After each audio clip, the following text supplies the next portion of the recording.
English grammar और spoken English के लिए आज ही सब्सक्राइब करें।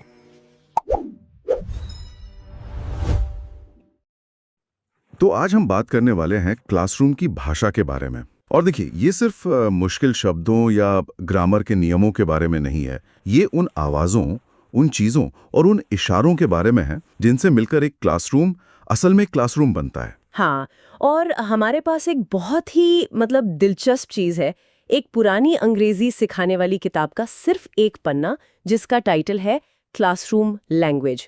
देखने में तो ये बस शब्दों की एक लिस्ट है, हाँ? लेकिन असल में ये अतीत के एक क्लासरूम का कह सकते हैं एक नक्शा है, एक टाइम कैप्सूल। तो आज का हमारा मिशन है इस नक्शे को पढ़ना। हम ये समझने की कोशिश करेंगे कि ये शब्द हमें उस जमाने के सीखने सिखाने के तरीकों, टेक्नोलॉजी और सोच के बारे में क्या बताते हैं। बिल्कुल, चलिए शुरू करते हैं। ठीक है, तो इस नक्शे पर जो पहली चीज नजर आती है वो है इक्विपमेंट, यानी उपकरण। और सच कहूं, कुछ नाम पढ़कर तो मुझे अपना स्कूल याद आ गया। वीडियो कैसेट, टेप रिकॉर्डर और OHP? हाँ, सबसे क्लासिक OHP यानी overhead projector.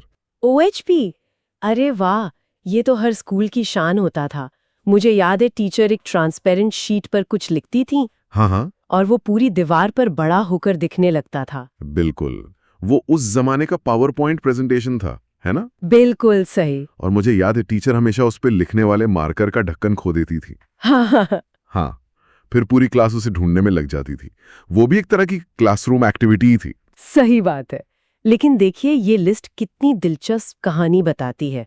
OHP, video cassette player, tape recorder, ये सब उस दौर की आप कह सकते हैं मल्टीमीडिया टेक्नोलॉजी थी।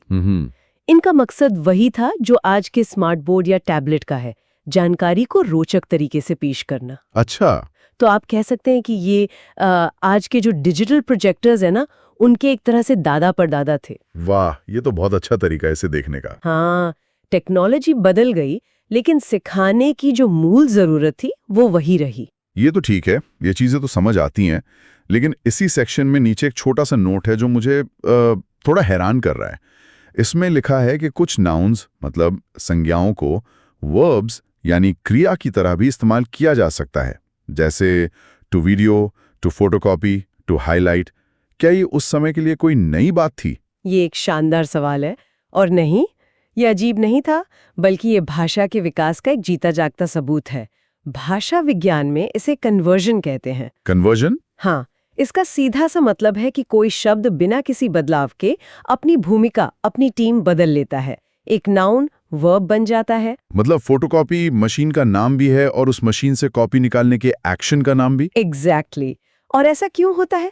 क्योंकि भाषा हमेशा सबसे कुशल, सबसे छोटा रास्ता ढूंढती है। अच्छा। पूरा वाक्य I will use the photocopy machine to make a copy कहने के बजाय हम सीधे कहते हैं आई फोटोकॉपी दिस। सही बात है, बहुत आसान हो जाता है। और जब भी कोई नई टेक्नोलॉजी आती है, वो अपने साथ ऐसे नए एक्शन वर्ड लेकर आती है। जैसे आज हम कहते हैं आई विल गूगल इट या जस्ट व्हाट्सएप मी। हाँ, हम ये तो नहीं कहते कि मैं गूगल सर्च इंजन का प्रयोग करूंगा। बिल्कुल। तो गूगल एक नाम से एक क्रिया बन चुका है। ये दिखाता है कि टेक्नोलॉजी सिर्फ हमारे काम करने का तरीका नहीं, हमारे बोलने का तरीका भी बदल देती है। वाह, ये तो सच में एक आहा मोमेंट है। तो ये उपकरण सिर्फ चीजें नहीं थी, ये भाषा को भी बिल्कुल उसे आकार दे रहे थे। ठीक है, तो ये तो हो गए वो औजार जो क्लासरूम में पड़े रहते थे, लेकिन असली जादू तो तब होता था जब इन औजारों को इस्तेमाल किया जाता था। तो इनसे असल में करवाया क्या जाता था? क्या गतिविधियां होती थीं? बिल्कुल, यहीं पर यह पन्ना और भी दिलचस्प हो जाता है। अगला सेक्शन है क्लासरूम एक्टिविटीज। और अगर आप इन वाक्यों को ध्यान से देखें तो ये पहले सेक्शन के उपकरणों से सीधे जुड़े हुए हैं। हाँ, जैसे यहाँ लिखा है plug in the tape recorder, tape recorder का प्लग लगाओ, या look up a word if you don't understand it, मतलब शब्दकोश में ढूंढो। सही पकड़ा, शब्दकोश यानी डिक्शनरी, वो भी तो एक उपकरण ही है। हाँ, बिल्कुल। या फिर रब out mistakes in your notebook, notebook में गलतियां मिटाओ।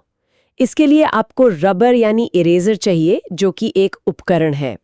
तो ये दिखाता है कि भाषा, उपकरण और गतिविधियां ये सब एक दूसरे में गुंथे हुए हैं। ये अलग अलग हिस्से नहीं है, बल्कि एक ही सिस्टम के पुर्जे हैं जो मिलकर सीखने का माहौल बनाते हैं। इसी लिस्ट में एक बहुत ही क्लासिक वाक्य है, repeat this sentence after me. मेरे बाद ये वाक्य दोहराओ। ये सुनकर तो किसी को भी अपने स्कूल के दिन याद आ जाएंगे। और ये वाक्य सिर्फ एक निर्देश नहीं है, ये उस दौर की पूरी शिक्षा पद्धति यानी पेडागोजी का सार है। अच्छा, वो कैसे? ये रूट लर्निंग यानी रटने की विधि की ओर इशारा करता है। ये एक खास फिलॉसफी को दिखाता है कि भाषा एक कोड है जिसे हूबहू कॉपी करना है। उस दौर में एक्यूरेसी पर यानी भाषा की शुद्धता पर बहुत ज्यादा जोर था। गलती करने की गुंजाइश नहीं थी।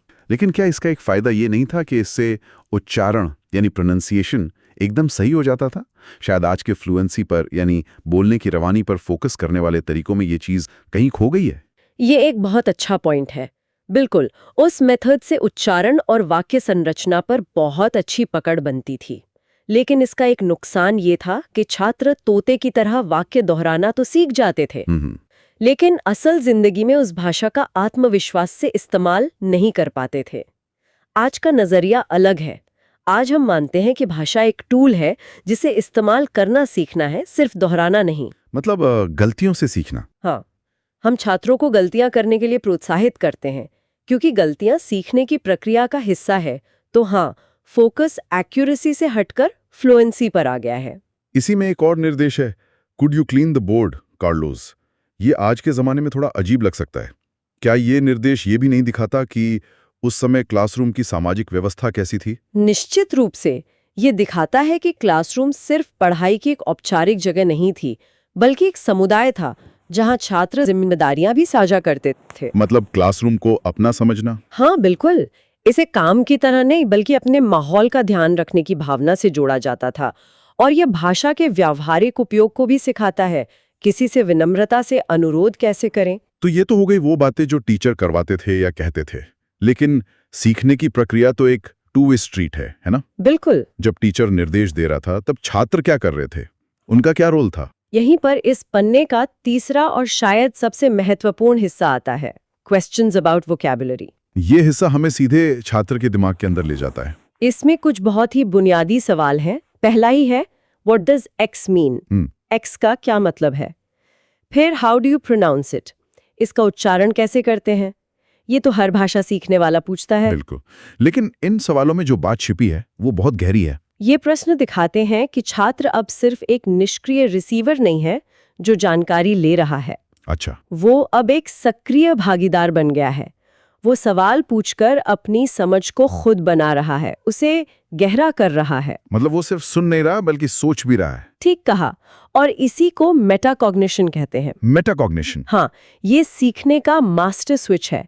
इसका मतलब है अपनी सोच के बारे में सोचना, ये जानना कि आप क्या जानते हैं, और उससे भी जरूरी यह जानना कि आप क्या नहीं जानते। जब कोई छात्र ये सवाल पूछता है तो वो असल में अपने ज्ञान की सीमाओं को पहचान रहा है और उन्हें भरने की कोशिश कर रहा है। और इसी लिस्ट में एक सवाल है जिसने मेरा ध्यान सबसे ज्यादा खींचा है, what's the difference between X and Y?